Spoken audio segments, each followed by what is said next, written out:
Ladies and gentlemen, the President of the United States, accompanied by Secretary Arne Duncan and Dr. John King.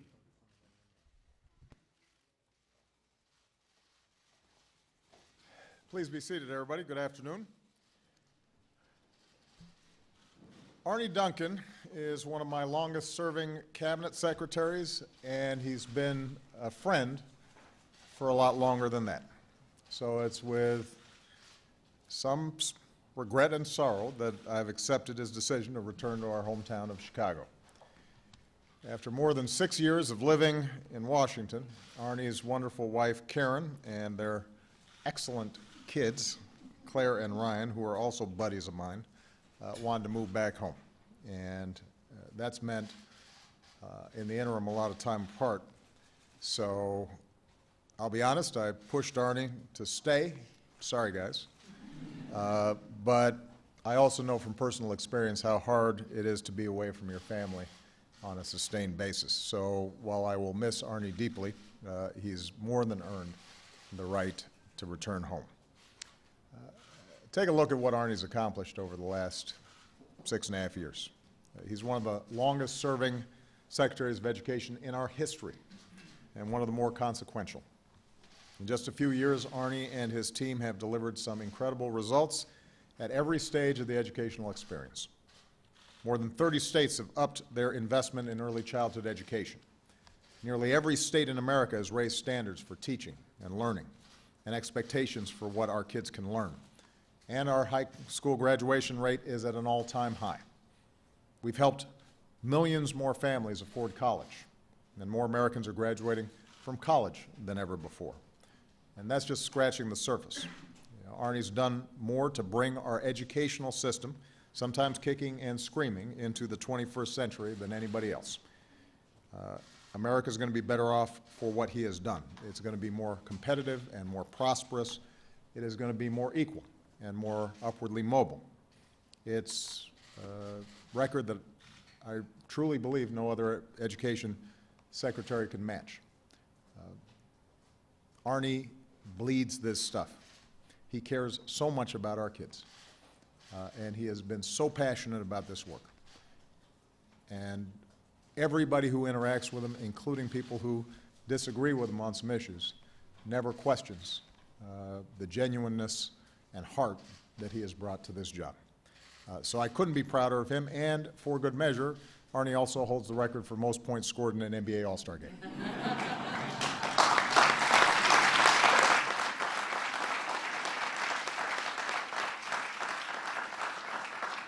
And he is my favorite partner in pickup basketball. The smartest player I know, even though he's very slow. And has no hops. He knows it's true. I will say, watching Ryan, by the way, that the son will soon be surpassing the father, because this young man has got game. Now, keep in mind, none of this change has been easy, and we still have a long way to go. One of the things about education is that it doesn't deliver results tomorrow or the next day. This is a decade-long or longer proposition. We plant seeds now, we make changes now, and we watch each successive class benefit from these reforms, and it goes and fits and starts, and we have a decentralized system. That's how our education tradition evolved. So it's not easy, and it's not quick, but we are making progress.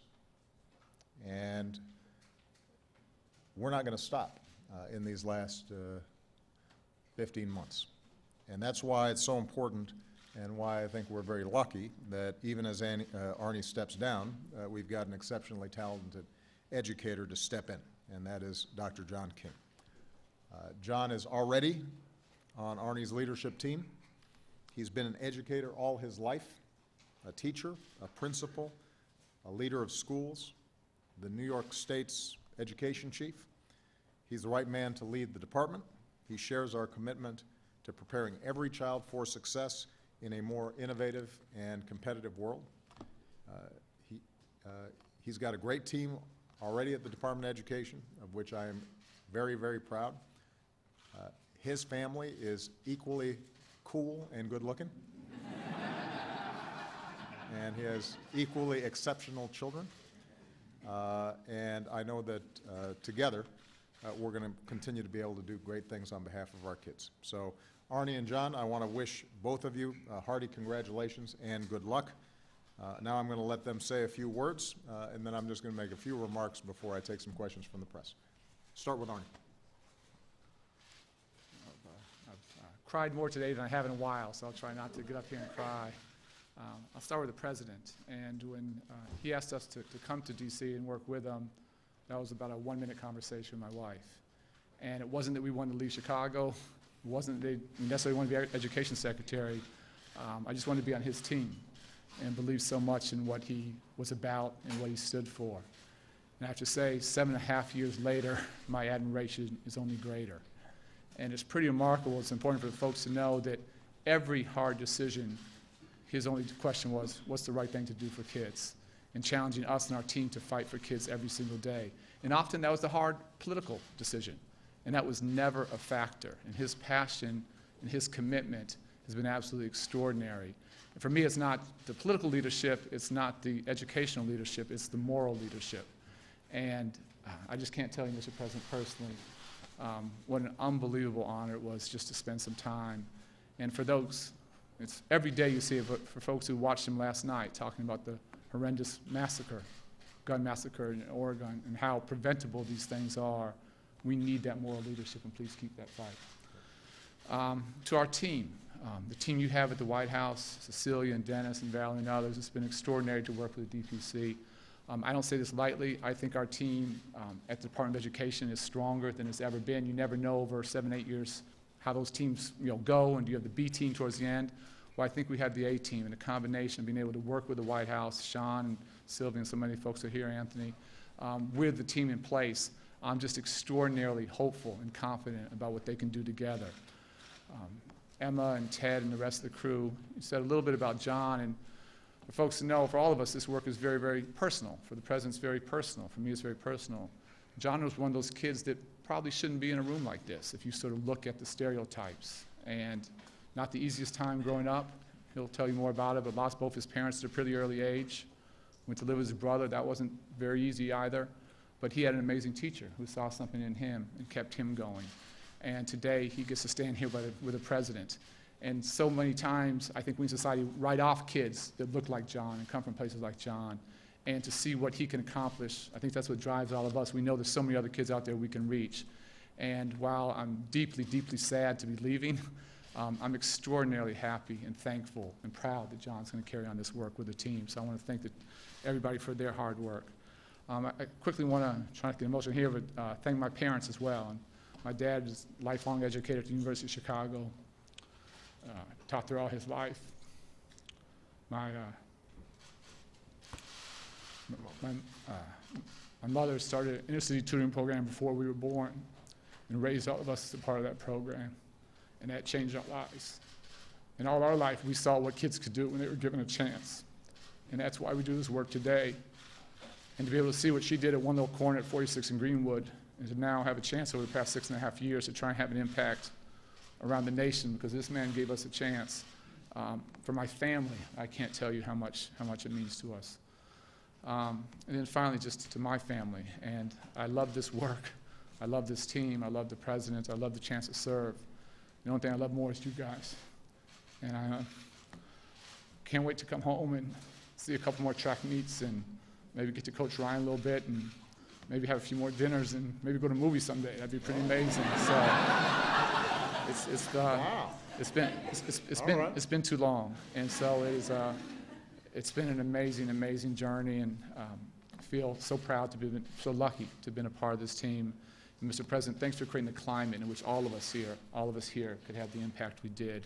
And we can never repay the debt of gratitude we owe you for your leadership and your courage. So thank you so much. I want to turn it over to John.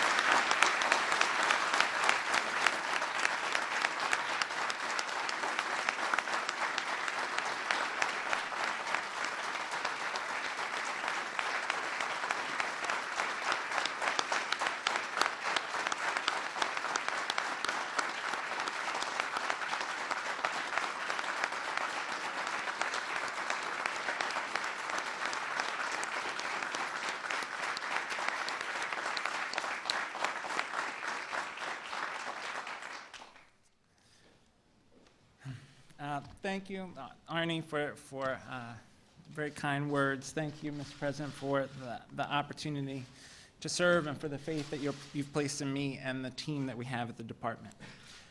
I'm deeply honored by the chance to serve and also deeply humbled by following in Arne's footsteps. Arne is an extraordinary leader who I have watched demonstrate tremendous courage in fighting for kids and fighting for what's best for kids, but also always being willing to listen to folks and to make adjustments and to make sure that everything we do every day is towards the goal of greater equity.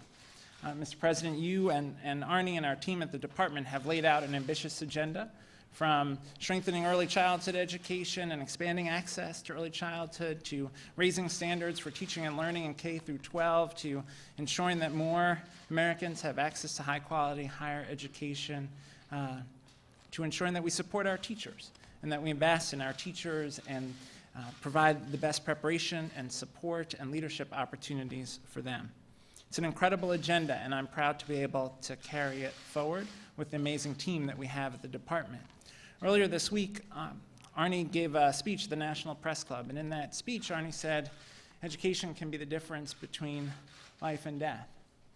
And I know that's true because it was for me. I grew up in Brooklyn. I lost my mom when I was 8, my dad when I was 12.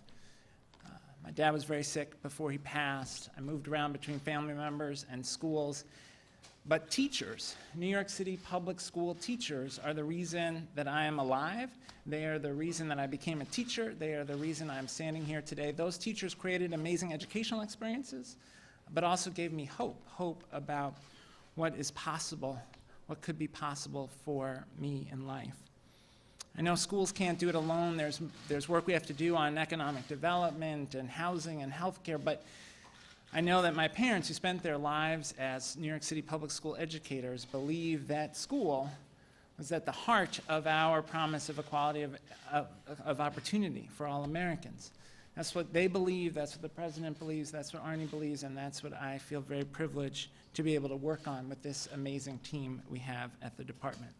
Every child in the United States, every college student, every disconnected youth, every working parent who just wants a few more credits in order to improve their salary and position at their job, everyone deserves the kind of opportunity that I had to have a great education. Every child deserves the kind of opportunity that my beautiful daughters, Amina and Maria, have to have a great education, the kind of education their grandparents worked to provide. I'm so grateful to my very supportive wife, Melissa. So grateful to the Secretary for the opportunity he gave me to join his team, and incredibly grateful to the President for the opportunity to work with a wonderful group of people at the Education Department to try to expand opportunity. Thank you.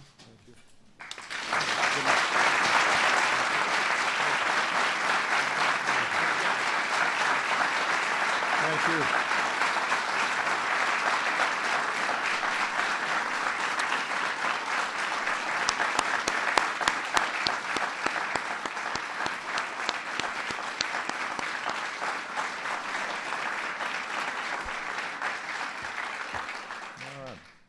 Two good men doing really important work.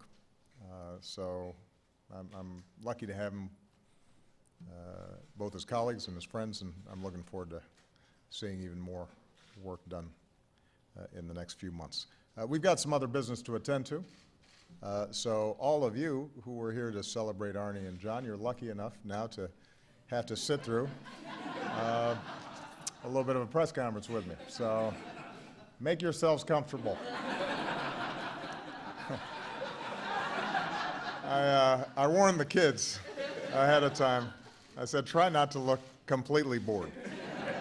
I'm going to take a couple of questions from the press, but first, a few additional pieces of business. First of all, we learned today that our business has created another 118,000 new jobs in September, which means that we now have had 67 straight months of job creation, 13.2 million new jobs in all, and an unemployment rate that has fallen from a high of 10% down to 5.1%. These long-term trends are obviously good news, particularly for every American waking up each morning and heading off to a new job. But we would be doing even better if we didn't have to keep on dealing with unnecessary crises in Congress every few months. And this is especially important right now because although the American economy has been chugging along at a steady pace, much of the global economy is softening. We've seen an impact on our exports, which was a major driver of growth for us, particularly at the beginning of the recovery. And so our own growth could slow if Congress does not do away with some of the counterproductive austerity measures that they have put in place, and if Congress does not avoid the kind of manufactured crises that shatter consumer confidence and could disrupt an already skittish global economy. On Wednesday, more than half of Republicans voted to shut down the government for the second time in 2 years. Now, the good news is there were enough votes in both parties to pass a last-minute bill to keep the government open and operating for another 10 weeks before we can get a more long-term solution. But keep in mind, that gimmick only sets up another potential manufactured crisis just 2 weeks before Christmas. And I've said this before, I want to repeat it. This is not the way the United States should be operating. Oftentimes I hear from folks up on Capitol Hill the need for American leadership, the need for America to be number one. Well, you know what? Around the globe, part of what makes us a leader is when we govern effectively and we keep our own house in order and we pass budgets and we can engage in long-term planning and we can invest in the things that are important for the future. That's U.S. leadership. When we fail to do that, we diminish U.S. leadership. It's not how we are supposed to operate. And we can't just keep on kicking down the road without solving any problems or doing any long-term planning for the future. That's true for our military, that's true for our domestic programs. The American people, American families deserve better. And we can grow faster and the economy can improve if Congress acts with dispatch. It will get worse if they don't. That's why I want to be very clear. I will not sign another short-sighted spending bill like the one Congress sent me this week. We've purchased ourselves 10 additional weeks. We need to use them effectively. Keep in mind that a few years ago, both parties put in place harmful automatic cuts that make no distinction between spending we don't need and spending we do. We can revisit the history of how that happened. I have some rather grim memories of it. But the notion was that even as we were bringing down the deficit, we would come up with a sustainable, smart, long-term approach to investing in the things that we need. That didn't happen. And so now these cuts that have been maintained have been keeping our economy from growing faster. It's time to undo them. If we don't, then we will have to fund our economic and national security priorities in 2016 at the same levels that we did in 2006. Now understand, during that decade, between 2006 and 2016, our economy has grown by 12%. Our population has grown by 8%. New threats have emerged. New opportunities have appeared. We can't fund our country the way we did 10 years ago because we have greater demands with an aging population, with kids who need schools, with roads that need to be fixed, with a military on which we are placing extraordinary demands. And we can't cut our way to prosperity. Other countries have tried it, and it has not worked. We've grown faster than they have because we did not pursue these blind, unthinking cuts to necessary investments for our growth. And by the way, because we've grown faster than them, we've brought our deficits down faster than they have. I want to repeat this because the public apparently never believes it. Since I took office, we've cut our deficits by 2/3. The deficit has not been going up. It has been coming down precipitously. We've cut our deficits by 2/3. They're below the average deficits over the past 40 years. So the bottom line is Congress has to do its job. It can't flirt with another shutdown. It should pass a serious budget. And if they do, and get rid of some of these mindless cuts, even as we're still prudent about maintaining the spending that we need, but not spending we don't need, and it's not working, their own nonpartisan budget office estimates we're going to add an extra 500,000 jobs to our economy next year alone. We can immediately put 500,000 more people back to work if we just have a more sensible budget. And in these negotiations, nobody's going to get everything they want. We have to work together, though, even if we disagree, in order to do the people's business. At some point, we have to want to govern and not just play politics or play to various political bases. At some point, we need to pass bills so that we can rebuild our roads and keep our kids learning and keep our military strong and help people prepare for and recover from disasters. That is Congress's most basic job. That's what our government is supposed to do, serve the American people. So, with that, let me take some questions, and I'll start with Julie Pace of AP. Hang in there, kids.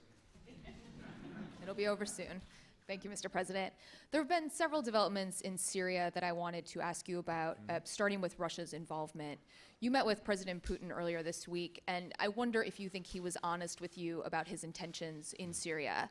If Russia is targeting groups beyond the Islamic State, including U.S.-aligned groups, does the U.S. military have an obligation to protect them?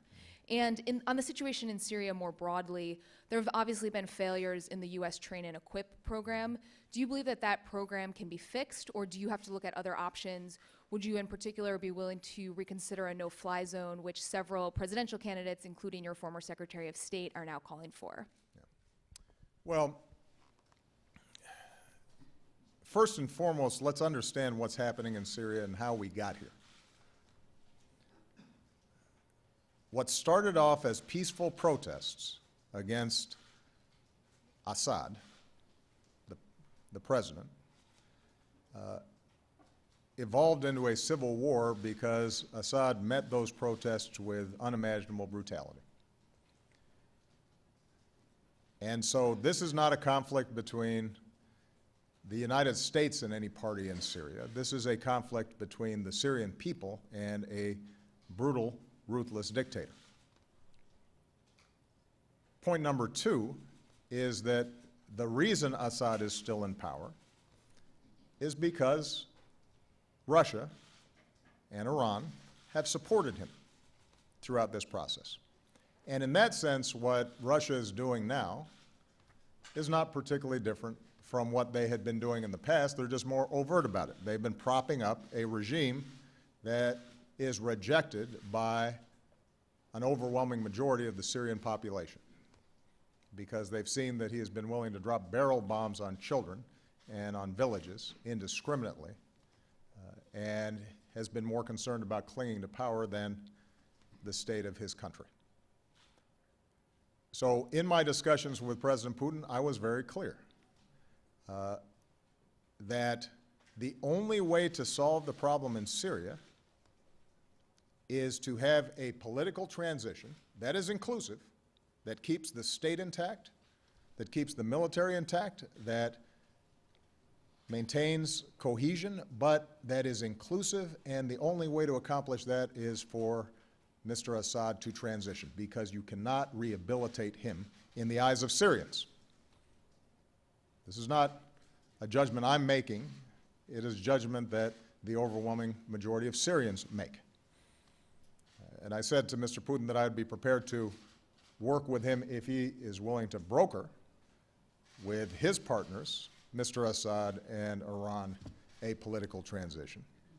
We can bring the rest of the world community to a brokered solution, but that a military solution alone, an attempt by Russia and Iran to prop up Assad and try to pacify the population, is just going to get them stuck in a quagmire. And it won't work. And they will be there for a while if they don't take a different course. I also said to him that it is true that the United States and Russia and the entire world have a common interest in destroying ISIL. But what was very clear, and regardless of what Mr. Putin said, was that he doesn't distinguish between ISIL and a moderate Sunni opposition that wants to see Mr. Assad go. From their perspective, they're all terrorists. And that's a recipe for disaster, and it's one that I reject. So where we are now is that we are having technical conversations about deconfliction so that we're not seeing U.S. and American firefights in the air. But beyond that, we're very clear in sticking to our belief and our policy that the problem here is Assad and the brutality that he's inflicted on the Syrian people, and that it has to stop. And in order for it to stop, we're prepared to work with all the parties concerned, but we are not going to cooperate with a Russian campaign to simply try to destroy anybody who is disgusted and fed up with Mr. Assad's behavior. Keep in mind also from a practical perspective, the moderate opposition in Syria is one that, if we're ever going to have a political transition, we need. And the Russian policy is driving those folks underground or creating a situation in which they are decapacitated, and it's only strengthening ISIL. And that's not good for anybody. In terms of our support of opposition groups inside of Syria, I made very clear early on that the United States couldn't impose a military solution on Syria either, but that it was in our interest to make sure that we were engaged with moderate opposition inside of Syria, because eventually Syria will fall.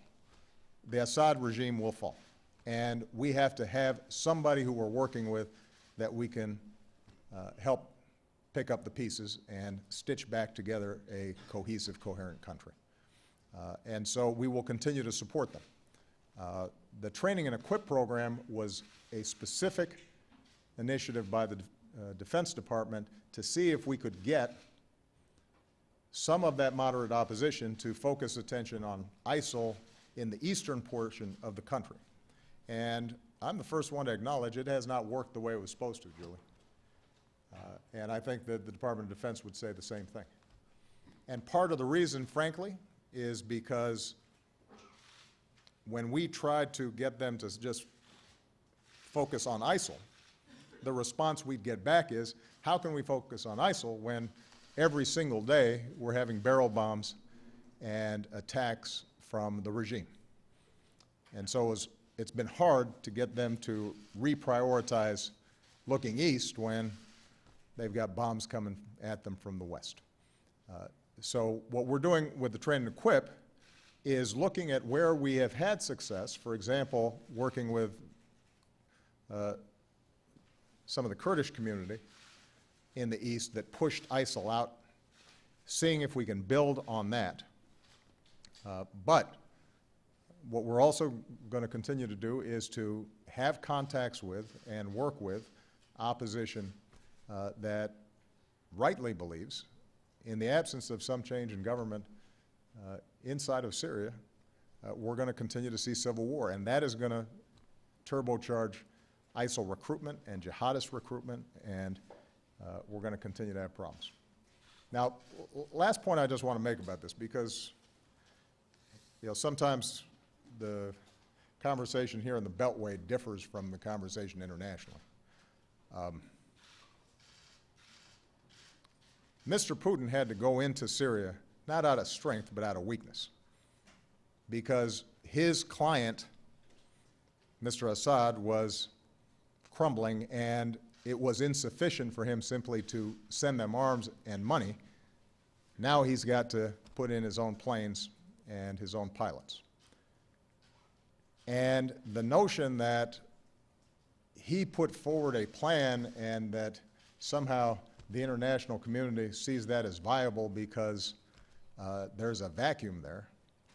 I didn't see after he made that speech in the United Nations suddenly the 60-nation coalition that we have start lining up behind him.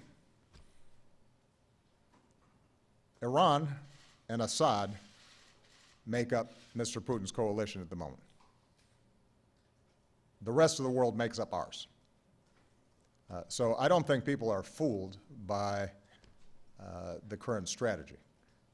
It does not mean that we could not see Mr. Putin begin to recognize that it is in their interests to broker a political settlement. And as I said in New York, we're prepared to work with the Russians and the Iranians, as well as our partners who are part of the anti-ISIL coalition, to come up with that political transition. And nobody pretends that it's going to be easy, but I think it is still possible. And so we will maintain lines of communication, but we are not going to be able to get those negotiations going if there's not a recognition that there's got to be a change in government. We're not going to go back to the status quo ante. And the kinds of airstrikes against moderate opposition that Russia is engaging in is going to be counterproductive. It's going to move us farther away rather than towards the ultimate solution that we all should be looking for. Do you have any willingness to reconsider a no-fly zone? Yeah, Julie, throughout this process, I think people have constantly looked for a easy, low-cost answer. Right? Whether it's we should have sent more rifles in early and somehow then everything would have been okay. Or if I had taken that shot even after Assad offered to give up his chemical weapons, then immediately things would have folded. Or the Assad regime would have folded and we would have suddenly seen a peaceful Syria. This is a hugely difficult, complex problem. And I would have hoped that we would have learned that from Afghanistan and Iraq, where we have devoted enormous time and effort and resources with the very best people, and have given the Afghan people and the Iraqi people an opportunity for democracy, but it's still hard, as we saw this week in Afghanistan. That's not by virtue of a lack of effort on our part or a lack of commitment. We've still got 10,000 folks in Afghanistan. We're still spending billions of dollars supporting that government, and it's still tough. So when I make a decision about the level of military involvement that we're prepared to engage in Syria, I have to make a judgment based on, once we start something, we've got to finish it. And we've got to do it well. And do we, in fact, have the resources and the capacity to make a serious impact, understanding that we've still got to go after ISIL in Iraq. We still have to support the training of an Iraqi military that is weaker than any of us perceived, that we still have business to do in Afghanistan. And so I push and have consistently, over the last 4 or 5 years, sought out a wide range of opinions about steps that we can take potentially to move Syria in a better direction. I am under no illusions about what an incredible humanitarian catastrophe this is, and the hardships that we're seeing, and the refugees that are traveling in very dangerous circumstances, and now creating real political problems among our allies in Europe. and the heartbreaking images of children drowned trying to escape war, and the potential impact of such a destabilized country on our allies in the region. But what we have learned over the last 10, 12, 13 years is that unless we can get the parties on the ground to agree to live together in some fashion, then no amount of U.S. military engagement will solve the problem. And we will find ourselves either doing just a little bit and not making a difference and losing credibility that way, or finding ourselves drawn in deeper and deeper into a situation that we can't sustain. And when I hear people offering up half-baked ideas as if they are solutions, or trying to downplay the challenges involved in the situation,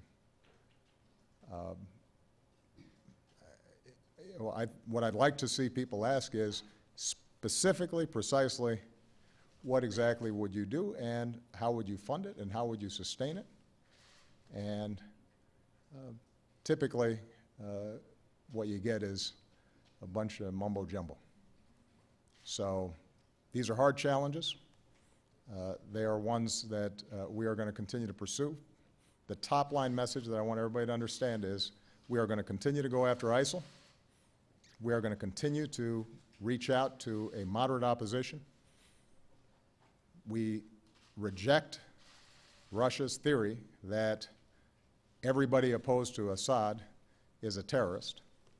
We think that is self-defeating. It will get them into a quagmire. It will be used as a further recruitment tool for foreign fighters.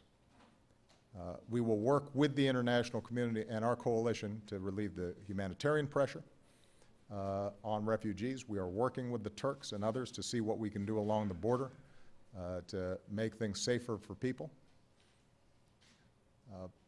But ultimately, we're going to have to find a way for a political transition if we're going to solve Syria. Okay. John Carl. Thank you, Mr. President. Yeah. Back in July, you said that the gun issue has been the most frustrating of your presidency, and we certainly heard that frustration from you last night. Yeah. So in the last 15 months of your presidency, Right. do you intend to do anything differently to get Congress to act or to do something about this gun violence problem? And I have to get you to respond to something that Jeb Bush just said. Mm-hmm. And to be fair to Governor Bush, I want to read it directly.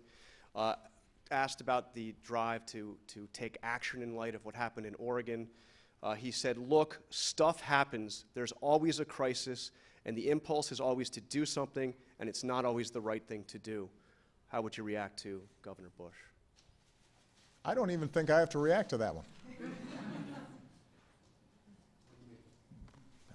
I think the American people should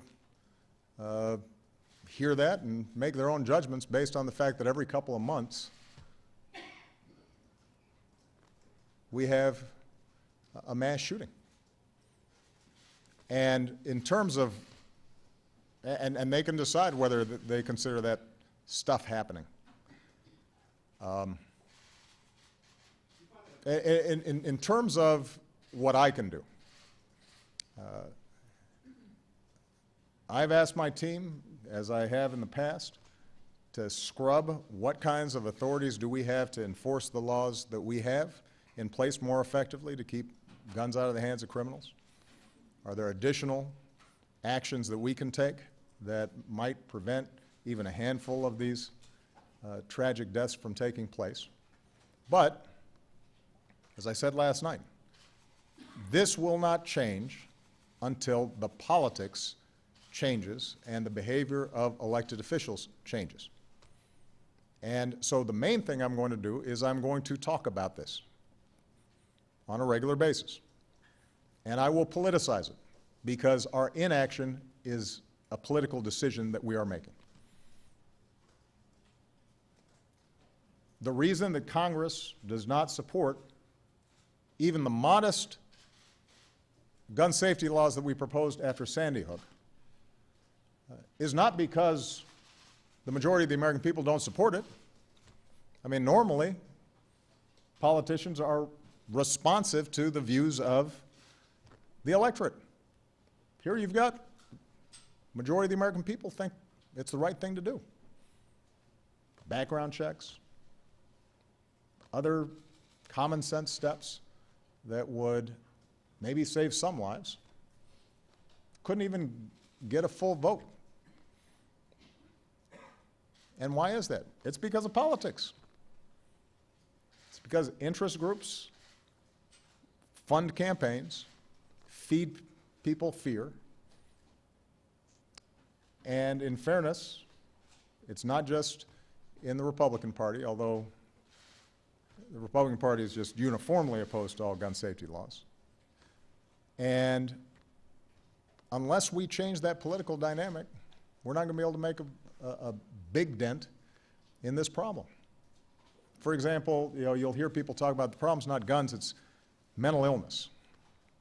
Well, if you talk to people who study this problem, it is true that the majority of these mass shooters are angry young men, but there are hundreds of millions of angry young men around the world. Tens of millions of angry young men. Most of them don't shoot. It doesn't help us just to identify, and the majority of people who have mental illnesses are not shooters. So we can't sort through and identify ahead of time who might take actions like this. The only thing we can do is make sure that they can't have an entire arsenal when something snaps in them. And if we're going to do something about that, the politics has to change. The politics has to change. And the people who are troubled by this have to be as intense and as organized and as adamant about this issue as folks on the other side who are absolutists and think that any gun safety measures are somehow an assault on freedom or communistic, or a plot by me to take over and stay in power forever or something. I mean, there are all kinds of crackpot conspiracy theories that float around there, some of which, by the way, are ratified by elected officials in the other party on occasion. So we've got to change. We've got to change the politics of this, and that requires people to feel, not just feel deeply, because I get a lot of letters after this happens. Do something. Well, okay. Here's what you need to do. You have to make sure that anybody who you are voting for is on the right side of this issue. And if they're not, even if they're great on other stuff, for a couple of election cycles, you got to vote against them and let them know precisely why you're voting against them. And you just have to, for a while, be a single issue voter, because that's what is happening on the other side. And that's going to take some time. I mean, the NRA has had a good start, they've been at this a long time. They've perfected what they do. You got to give them credit. They're very effective, because they don't represent the majority of the American people. But they know how to stir up fear. They know how to stir up their base. They know how to raise money. They know how to scare politicians. They know how to organize campaigns. And the American people are going to have to match them in their sense of urgency if we're actually going to stop this. Which isn't to say stopping all violence. We're not going to stop all violence. Violence exists around the world, sadly. Part of original sin. But our homicide rates are just a lot higher than other places that, by the way, have the same levels of violence. It's just you can't kill as many people when you don't have easy access to these kinds of weapons. And I'm deeply saddened about what happened yesterday, but Arne's going back to Chicago. Let's not forget, this is happening every single day in forgotten neighborhoods around the country. Every single day. Kids are just running for their lives trying to get to school. Broderick, we were down in New Orleans, sitting down with a group of young men when we were talking about Katrina, and I've got two young men next to me. Both of them had been shot multiple times. They were barely 20. So we got to make a decision. If we think that's normal, then we have to own it. I don't think it's normal. I think it's abnormal. I think we should change it. But I can't do it by myself. So main thing I'm going to do, John, is talk about it and hope that over time I'm changing enough minds, along with other leaders around the country, that we start finally seeing some action. I don't think it's going to happen overnight. Cheryl Bowen. Thank you, Mr. President. To go back to your opening remarks, you said that you won't sign another short-term CR. But as you know, yesterday Secretary Lew announced that the government's borrowing authority would run out around November 5th. Would you recommend negotiating an increase in the debt ceiling as part of these budget negotiations on spending caps? And also, does the Speaker's race complicate these negotiations? I'm sure the Speaker's race complicates these negotiations. That was a rhetorical question. It will complicate the negotiations, but when it comes to the debt ceiling, we're not going back there. Maybe it's been a while, so let me just refresh everybody's memory. Raising the debt ceiling does not authorize us to spend more. It simply authorizes us to pay the bills that we have already incurred. It is the way for the United States to maintain its good credit rating, the full faith and credit of the United States. Historically, we do not mess with it. If it gets messed with, it would have profound implications for the global economy and could put our financial system in the kind of tailspin that we saw back in 2007, 2008. It's just a bad thing to do. So we're not going to negotiate on that. It has to get done in the next 5 weeks.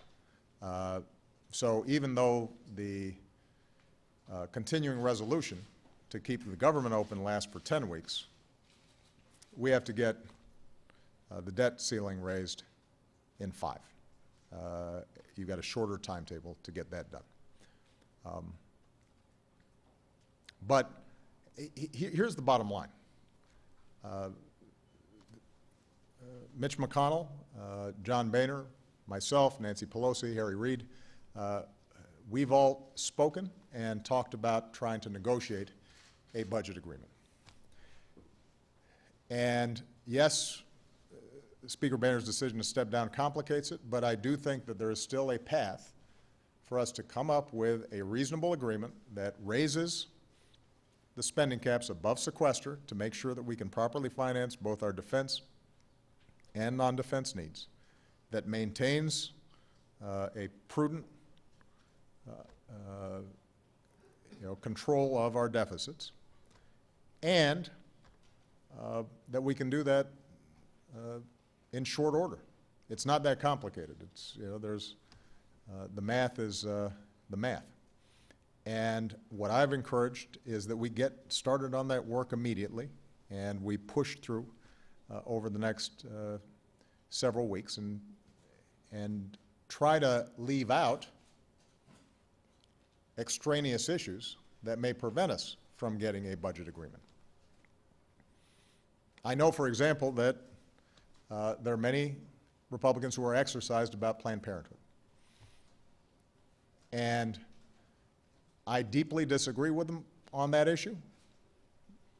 And I think that it's mischaracterized what Planned Parenthood does. But I understand that they feel strongly about it, and I respect that. But you can't have an issue like that potentially wreck the entire U.S. economy.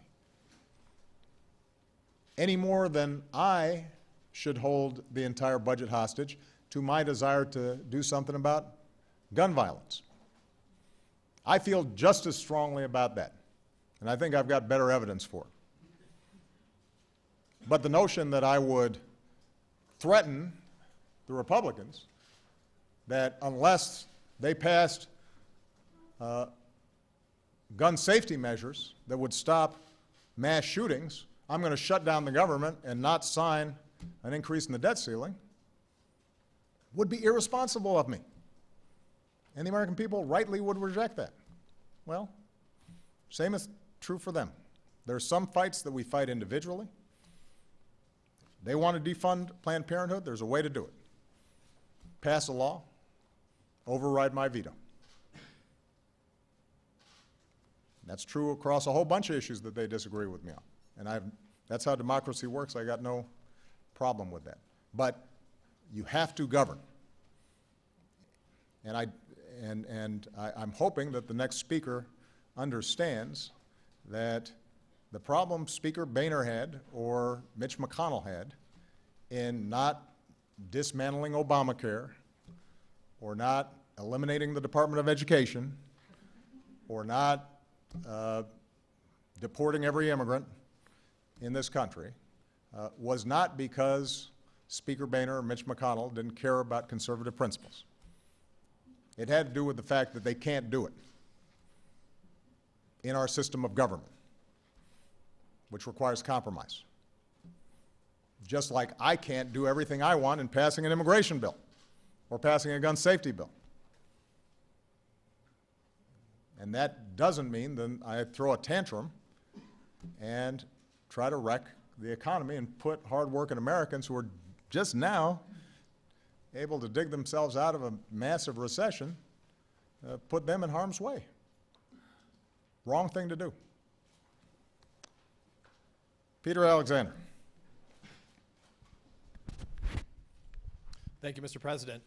You addressed, I want to follow up on John's questions about the issue that's obviously deeply personal and moving to you, that is the gun issue. Apart from Congress's inaction, apart from the desire from new laws, and beyond that, apart from the gun lobby, as you noted, the pattern is that these perpetrators are angry, aggrieved, oftentimes mentally ill young men.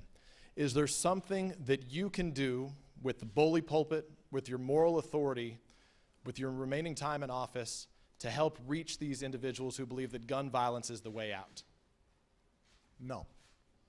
I think I can continue to speak to the American people as a whole and hopefully model for them basic social norms about rejecting violence and cooperation and caring for other people, but there are a lot of young men out there. And having been one myself once, I can tell you that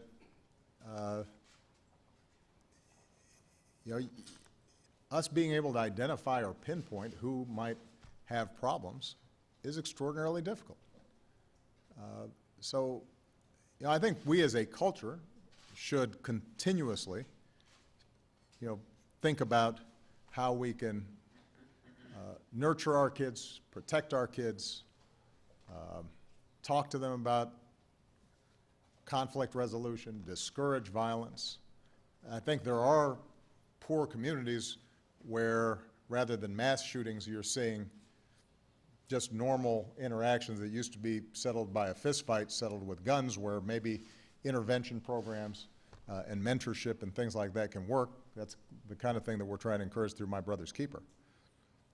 But when it comes to reaching every disaffected young man, 99% of, or 99.9% of whom will hopefully grow out of it, I don't think that there's a silver bullet there. The way we are going to solve this problem is that when they act out, when they are disturbed, when that particular individual has a problem, that they can't easily access weapons that can perpetrate mass violence on a lot of people.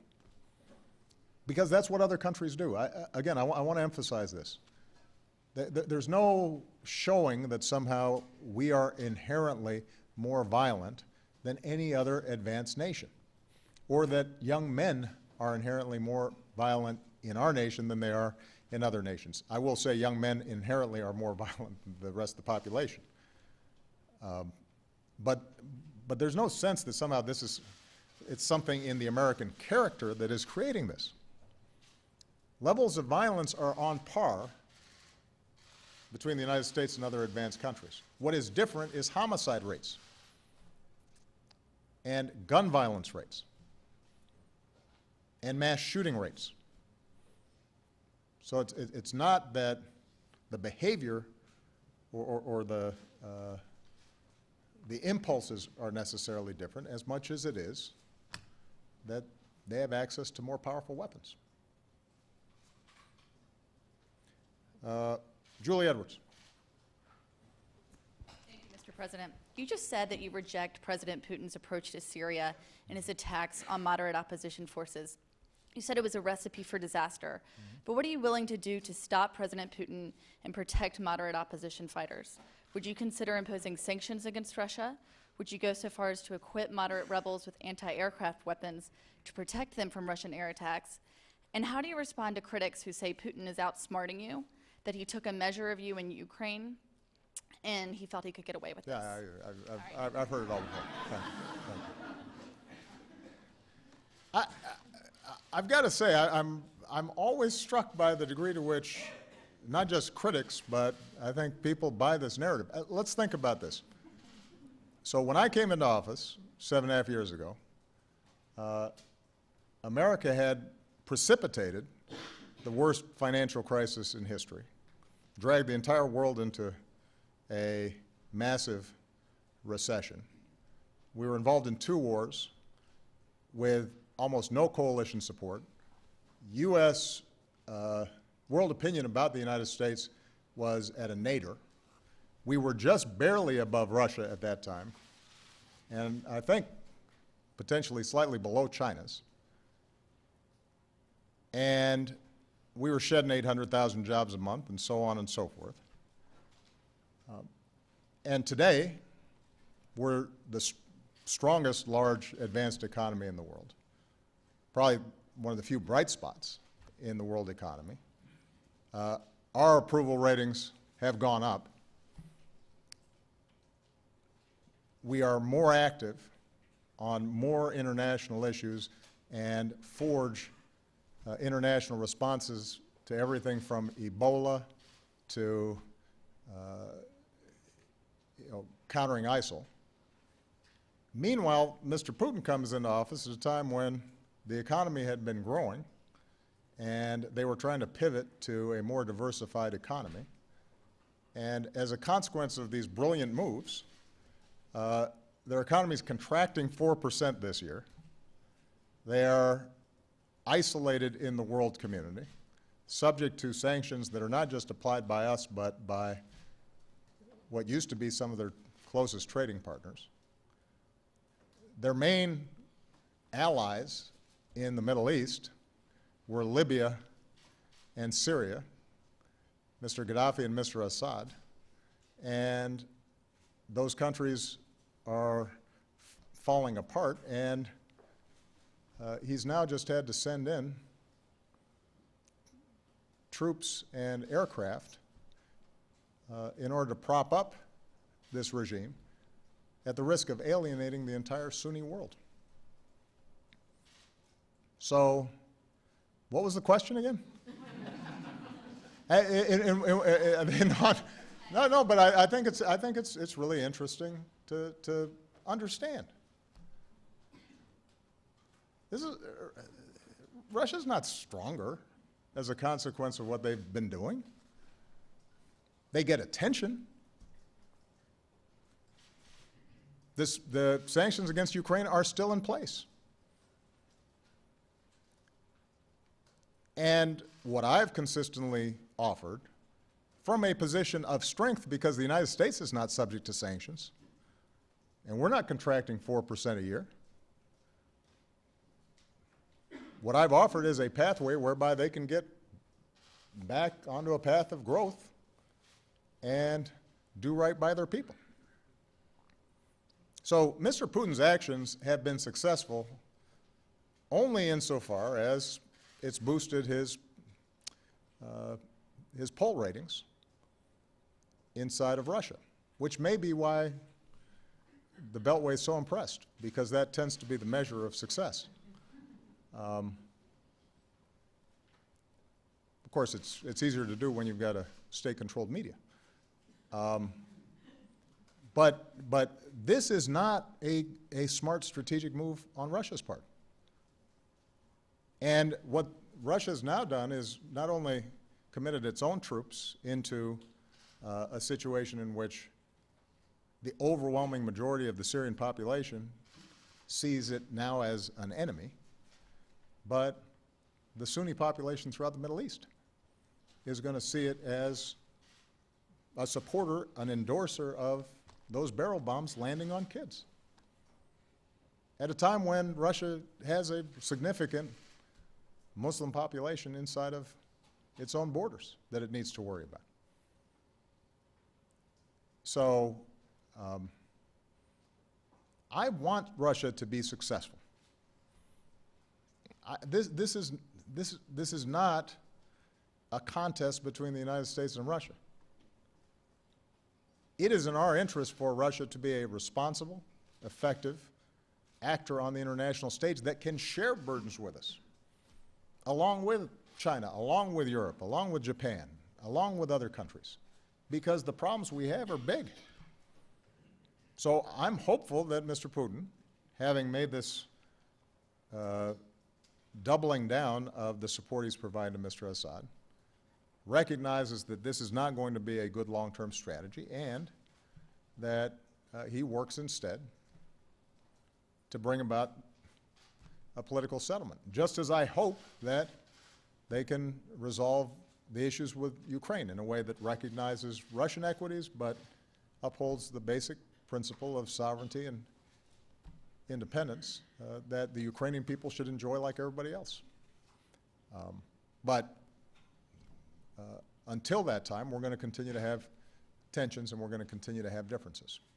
But we're not going to make Syria into a proxy war between the United States and Russia. That would be bad strategy on our part. This is a battle between Russia, Iran, and Assad against the overwhelming majority of the Syrian people. Our battle is with ISIL, and our battle is with the entire international community to resolve the conflict in a way that can end the bloodshed and end the refugee crisis and allow people to be at home, work, grow food, shelter their children, send those kids to school. That's the side we're on. This is not some, superpower chessboard contest. And anybody who frames it in that way isn't paying very close attention to what's been happening on the chessboard. All right, last question, Major Garrett. Mr. President, good to see you. Good to see you. And for the children there, I promise I won't take too long. So you've been very patient. I've been boring them to death, I guarantee you. But there have been times where I've snagged rebounds for Ryan when he's shooting three-pointers, so he's got to put up with this. Understand. Understood. Mr. President, I wonder if you could tell the country to what degree you were changed or moved by what you discussed in private with Pope Francis, what you think his visit might have meant for the country long term. And for Democrats who might already be wondering, is it too late for Joe Biden to decide whether or not to run for president? And lastly, just to clarify, to what degree did Hillary Clinton's endorsement just yesterday of a no-fly zone put her in a category of embracing a half-baked answer in Syria that borders on mumbo-jumbo?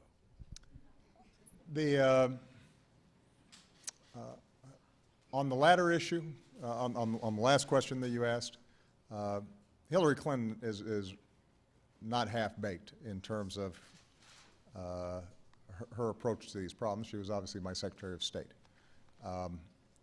But I also think that there's a difference between running for president and being president. And the decisions that are being made and the discussions that I'm having with the Joint Chiefs become much more specific and require, I think, a different kind of judgment.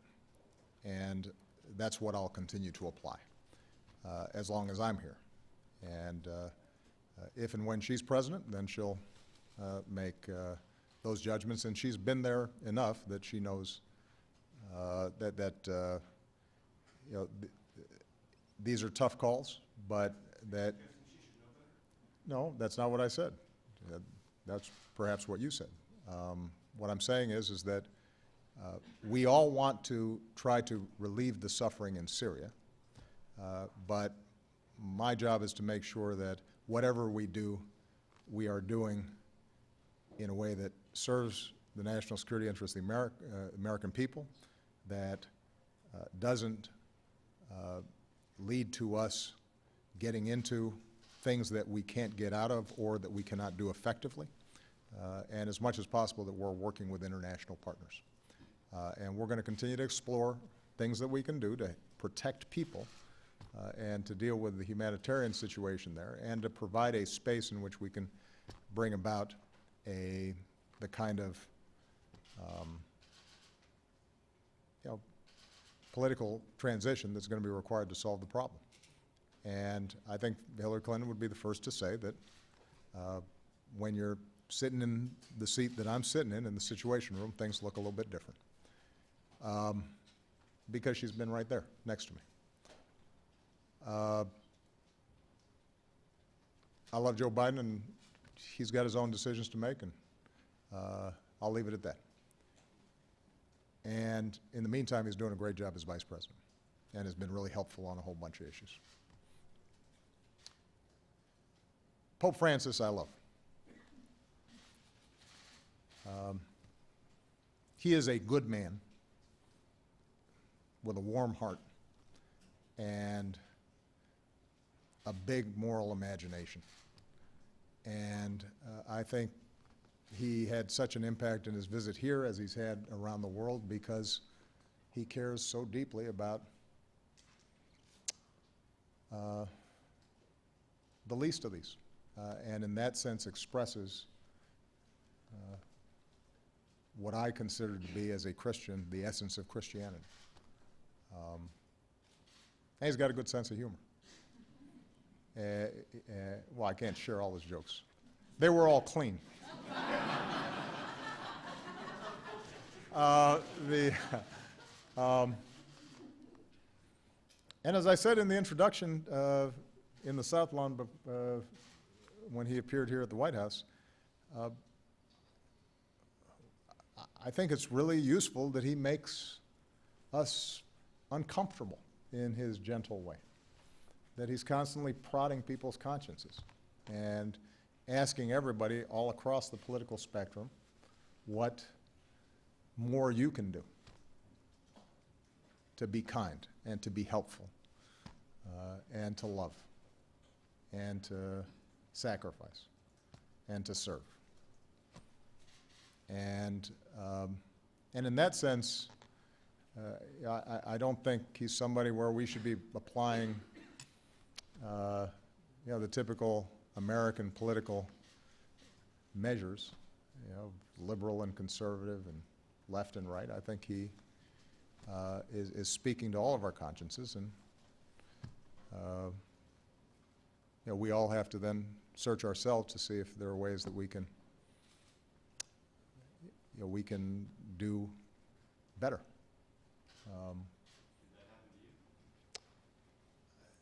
You know, it did. I think that when I spend time with somebody like the Pontiff, and there are other individuals, some of whom are famous, some of whom are not, but who are good people and deeply moral, then it makes me want to be better, makes me want to do better. And those people are great gifts to the world. And sometimes they're just a teacher in a classroom. And sometimes they're your neighbor. And sometimes they're your mom or your wife. Sometimes they're your kids. But you know, they can encourage you to be better. That's what you know, we're all trying to do. I think, and that's part of the wonderful thing about Pope Francis is the humility that he brings to this. his rejection of the absolutism that says, I'm 100% right and you're 100% wrong, but rather we are all sinners and we are all children of God. And that's a pretty good starting point for being better. All right? Thank you guys for your patience. You can now go home. All right. Thanks.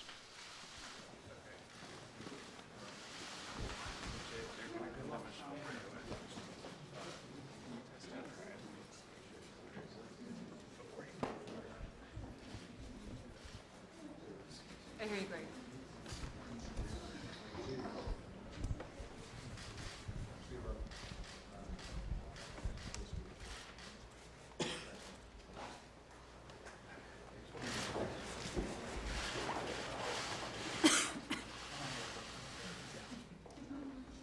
That's right, Jeff Bush was asked about the push for gun control after Massachusetts and what happened in Oregon.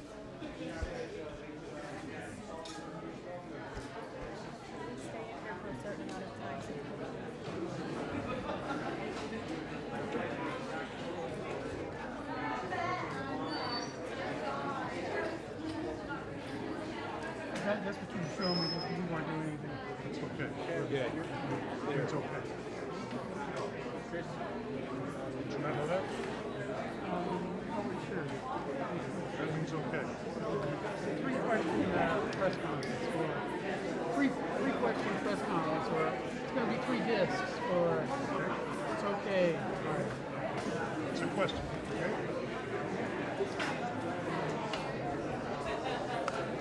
Delayed response. Yes.